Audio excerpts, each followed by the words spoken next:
Work স্পেসে আপনি কারোর সাথে চ্যাট করছেন, সেটি হতে পারে আপনার টিম মেম্বার অথবা আপনার অর্গানাইজেশনের বাইরের কারোর সাথে, কিন্তু আপনার গুগল ওয়ার্কস্পেস চ্যাটের চ্যাট হিস্ট্রি বন্ধ করা আছে।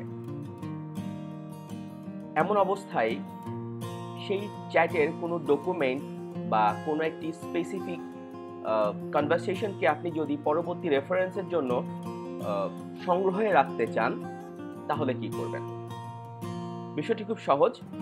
আপনি প্রথমে আপনার ওই চ্যাটে প্রবেশ করবেন, স্পেসিফিক চ্যাটে কারোর সাথে আপনি সেখানে সার্চে যে আপনি স্পেসিফিক ব্যক্তির চ্যাট আপনি ওপেন করতে পারেন এবং ওপেন হবার পরে যে কনভারসেশনটি আপনি পরবর্তী রেফারেন্সের জন্য রাখতে চান সেটির উপর যাবেন এবং সেটিতে গেলে ডান দিকের উপরের অংশে দেখবেন একটি আইকন আপনার সামনে আসবে এই ধরনের, এবং সেখানে 3 ডট মেনুতে ক্লিক করবেন এবং ক্লিক করার পরে একটি পপ আপ মেনু সেখানে নামবে। এখান থেকে জাস্ট ফরওয়ার্ড টু ইনবক্স এটিতে ক্লিক করবেন, আপনার কাজ শেষ।